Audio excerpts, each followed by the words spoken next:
நீதிமொழிகள் 26:17. Proverbs 26:17. வழியே போகையில் தனக்கு அடாத வழக்கில் தலையிடுகிறவன் நாயை காதை பிடித்து இழுக்கிறவனை போல இருக்கிறான். இதுக்கு பெரிய விளக்கம் இல்லை வேண்டியதில்லைன்னு நினைக்கிறேன். நீ பாட்டுக்கு நீ போற பக்கம் போயிட்டு இருப்பா, அது நாய் ஒரு பக்கம் உழைச்சிட்டு கிடக்கும், அதை போய் காதை பிடிச்சு தூக்கணும் உன்னை விடுமா? நமக்கு அடுக்காத பிரச்சனைகளில் தேவையில்லாமல் நாம் தலையிடுவோமானால் ஆபத்து காலத்திலிருந்து தப்பிக்கவே முடியாது. நமக்கு அடுக்காத பிரச்சனை நமக்கு தேவையே கிடையாது. This is none of our business. நம்ம ஸ்கூல்ல எல்லாம் சொல்லுவாங்க தெரியுமா, பிள்ளைங்களை பார்த்து மைண்ட் யுவர் ஓன் பிஸ்னஸ். உன் வேலையை பார்த்துட்டு நீனு சும்மா இரு, வேலையை பார்த்துட்டுறப்பா, நீ எதுக்கப்பா மற்றவன் வேலையை பார்க்குற?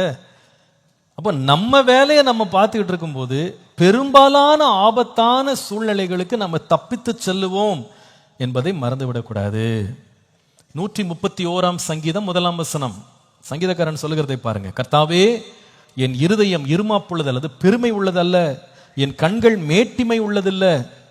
பெரிய காரியங்களிலும் எனக்கு மிஞ்சின கருமங்களிலும் நான் தலையிடுகிறது இல்லை. எனக்கு பெரிய காரியம், எனக்கு மிஞ்சின காரியங்கள்ல தலையிடுறதே நான் கிடையாது. எதுக்கு தலையிட்டு, எதுக்கு என் பிரச்சனைக்கு நான் இன்னும் கூட்டிக்கணும்? எனக்கு இருக்கிற பிரச்சனையை தீர்க்க முடியல, எதுக்கு எனக்கு ஊர் பிரச்சனை? எனக்கு எதுக்கு?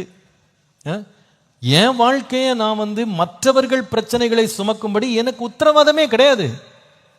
எனக்கு அடுக்காத காரியங்கள், எனக்கு புரியாத காரியங்கள், எனக்கு மிஞ்சின கருமங்கள்ல நான் தலையிடுகிறது இல்லை என்று அவர் சொல்கிறார்.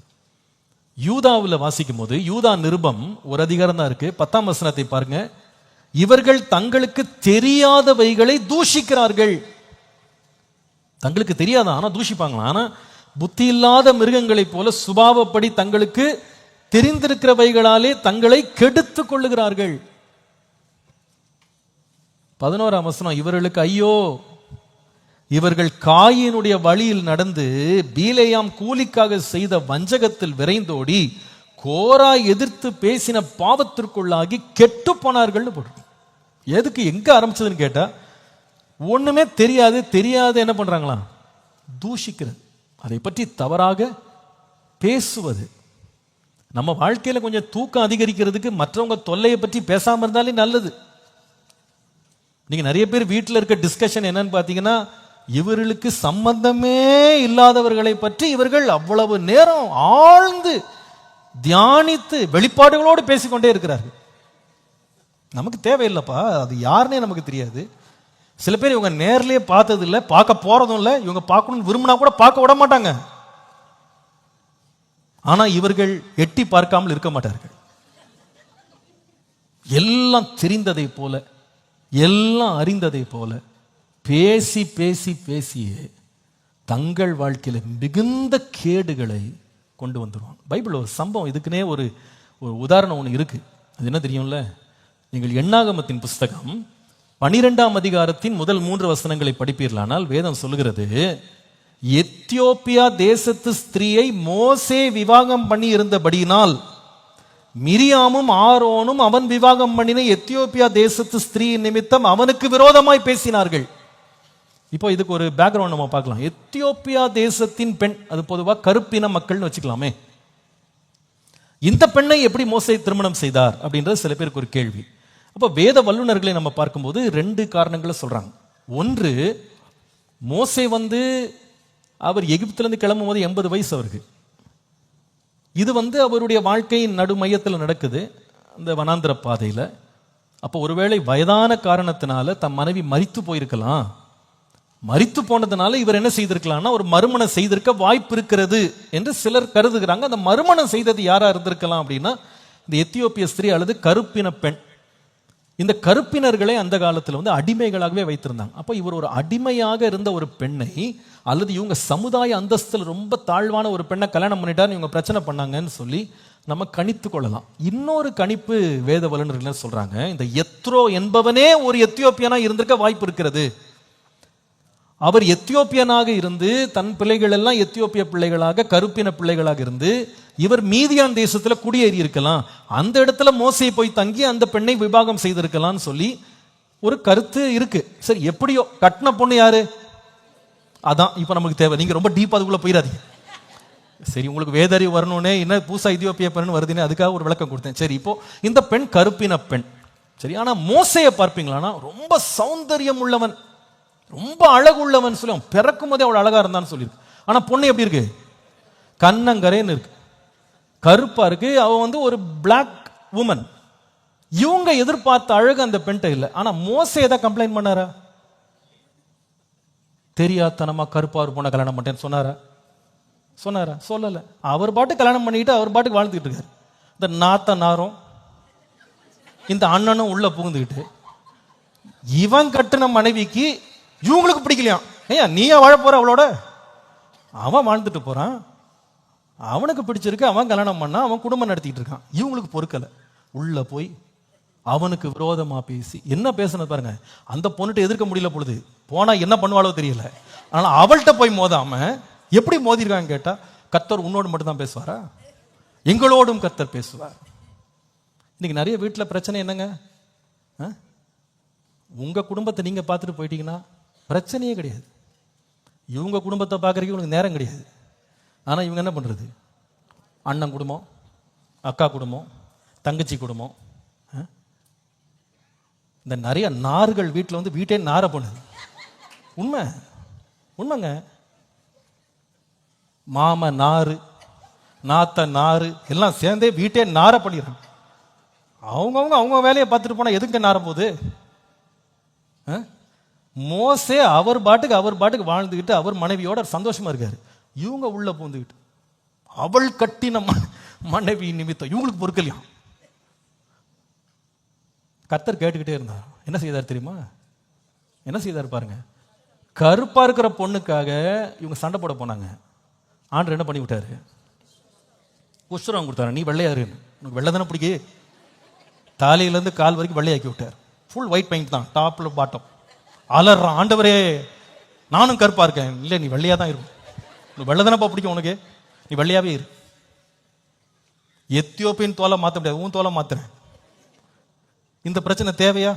இந்த வம்பு நமக்கு தேவையா? நான் ஒரு வேடிக்கையா சொன்னாலும் நம்ம வீட்டு பிரச்சனையை தவிர இன்னொருத்தர் குடும்பத்தில் நம்ம என்ன செய்யக்கூடாது. சில பேரை பார்த்தீங்கன்னா, ஐயோ அவங்க 2 பேரும் பைக்கில் போறாங்க, போட்டோம் என்ன அவங்க ஹஸ்பண்ட் ஒய்ஃப்னு ஆயாச்சுல. பைக்கில் போனான்னா, நடந்து போனான்னா, அவர் தூக்கிட்டு போனான்னா, அவர் என்னன்னா பண்ணிட்டு போட்டோம், உனக்கு என்னப்பா? ஐயோ பின்னாடியே போறாரு, போட்டோம் என்ன பிரச்சனை? அவங்கள விடுப்பா, அவங்க குடும்பத்துக்குள்ள நீ ஏன்ப்பா நுழையிற? அவங்க வாழ்க்கைக்குள்ள நீ ஏன் நுழையிற? மற்றவர்கள் பிரச்சனை நமக்கு எதுக்குங்க? அதுல போய் நம்ம நுழைந்து நம்ம பிரச்சனைகளை கிளப்பும் போது கர்த்தர் பார்க்கிறார். This is not right. உனக்கு அடுக்காத பிரச்சனை இது, உனக்கு மிஞ்சின கர்மம், இதுல எதுப்பா இப்ப நீ கை வைக்கிற? வேண்டாம், செய்யாத. அவனவன் எந்தெந்த அழைப்புல இருக்கிறானோ அந்த அழைப்புல நின்றுக்கும். வேண்டாம். நான் சொல்லுவேன், நம்முடைய வாழ்க்கையில இது ரொம்ப நம்ம ஜாக்கிரதையா இருக்கணும். நம்ம தேவையில்லாத பிரச்சனைகளை நம்மேலும், நம்முடைய வீடுகள் மேலும், நம்முடைய பிள்ளைகள் மேலும் நம்ம தேவையில்லாம கொண்டு வர வேண்டிய அவசியம் இல்லை.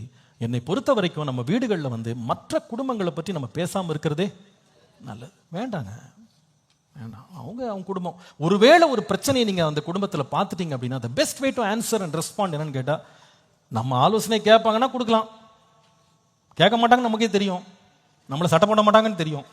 அப்போ பேசாமல் செய்ய வேண்டிய ஒரு நல்ல வேலை என்னன்னா, ஜெபம் பண்ணா போதும். சில பிரச்சனைகளுக்கு உங்க ஜெபம் தேவையே இல்லை, ஏன்னா அங்க பிரச்சனையே இல்லை. உங்களுக்காக ஜெபம் பண்ணுங்க. இப்படி பைத்தியமா அலையிறேனே ஆண்டவரே, பித்து பிடிச்சி அலையிறேனே, என்ன குணமாக்கும் ஜெபம் பண்ணீங்கன்னா எல்லாம் சரியா போயிடும். என்னங்க சிரிக்கிறீங்க? உண்மைங்க. சிலருக்கு பைத்தியம் வேற ஆள்னால இல்லை, இவங்களுக்கே பைத்தியம் தான். அதை பார்த்து பார்த்து பார்த்து பார்த்து இவங்களுக்கு இருக்கிற வயிற்று எரிச்சலுக்காக ஜெபம் பண்ணுங்க. ஆண்டவரே இந்த மாதிரி வயிறு எரியுது, என் வயிற்று எரிச்சலை குணமாக்கும். இந்த மாதிரி நோய் என்ன பிடிச்சிருக்கு, இந்த நோயிலேருந்து என்ன குணமாக்க ஆண்டவரே, பார்த்து பார்த்து எரியறேனே, இன்னொருத்தன் குடும்பத்தை பார்த்தே எரிஞ்சுக்கிட்டு இருக்கேனே, என்ன குணமாக்கும்னு கேளுங்க, எல்லாம் சரியா போயிடும். உண்மைங்க. சிலதுக்கெல்லாம் நீங்க ஜெபமே பண்ணக்கூடாது. ஜெபம் பண்ண போனீங்க வேற மாதிரி திரும்பிடும் ஜெபம். இல்லையா? நம்ம வாழ்க்கையில பிரச்சனைகள் வரும், அதுவா தேடி வரும். அது வர்ற பிரச்சனைகளை மனம் கொடுத்து நம்ம எதிர்த்து நிக்கணும்னு சொல்லி நம்ம கடந்த வாரம் பார்த்தோம். இந்த வாரம் சில பிரச்சனைகள் நமக்கு தேவையே கிடையாது. Avoid those problems. Why you want to go there? உங்க வாழ்க்கையை, நம்ம வாழ்க்கையை நம்ம ஜாக்கிரதையாக பார்த்து கொள்ள வேண்டியது அவசியம். நம்ம ஊர்ல சொல்லுவாங்க பாருங்க, கண்ணால் கண்டதும் போய் காதால் கேட்டதும் போய் தீர விசாரிப்பதே மெய். என்ன பொறுத்தவரைக்கும் கேட்டீங்கன்னா, எதுக்கு நமக்கு இதை தீர விசாரிக்கிற வேலை? அது கூட வேணாம், சும்மா இருங்க, சும்மா இருப்போம். அவ்வளோ நேரம் இருக்கா நமக்கு தீர விசாரிச்சு கண்டுபிடிச்சு? எதுக்கு? என்ன பண்ண போறோம்? இப்போ நம்ம கொடுக்குற நியாய தீர்ப்பை கேட்டு உலகம் திரும்ப போதா என்ன? யாராவது மாற போறாங்களா என்ன? வேண்டாம், அந்த விசாரிப்பே வேண்டாம். நம்ம வேலையை நம்ம பார்த்துக்கிடுவோம். இங்க பாத்தீங்கன்னா இவங்க மோசே கட்டின மனைவி நிமித்தமா 2 பேர் ஒரே சண்டை. கடைசி இவங்க வீட்டில் போய் கேட்டீங்கன்னா என்கிட்ட பேசவே மாட்டேங்கிறாரு, இவங்க வீட்டில் சண்டை. அப்ப நம்ம வீட்டில் நம்ம கொடுக்க வேண்டிய நேரத்தை நம்ம கொடுத்தா நம்ம குடும்பம் எப்படி இருக்கும்? சந்தோஷமா இருக்கும். மற்றவங்க குடும்பம் எப்படி இருக்கும்? சந்தோஷமா இருக்கும். நம்ம இது ரோட்ல நம்ம பைபிள் தான் புரிய மாட்டேங்குதுன்னா இந்த லாரியில் எழுதி போடுறான் பாருங்க, நீ வாழ மற்றவனை வாழ விடு. என்னது? ஆமா, நீ வாழ மற்றவனை வாழ விடு. வாழ விடு. அவன் கண்டுபிடிச்சு வச்சிருக்கான் பாருங்க. ஆண்டவரை தான் சொல்றார், நீ நல்லா இருக்கணுமா, மற்றவன் பிரச்சனை என்ன பண்ணாத, தலையிடாதப்பா. எதுக்கு உனக்கு மற்றவன் பிரச்சனை? இன்னைக்கு சில பேர் இந்த ஊர்க்கதை கேட்கறதுல அவ்வளோ சந்தோஷம். அப்படின்னு உட்காந்துருவான். என்ன சொன்னீங்க அப்புறம்? இதுல ஃபுல்லா இவங்க ஸ்டோரி கலெக்ட் பண்ணி இவங்க மூவி எடுத்து, எதுக்குங்க நமக்கு இந்த வேலை? மற்றவங்க கதை நமக்கு வேண்டாம்.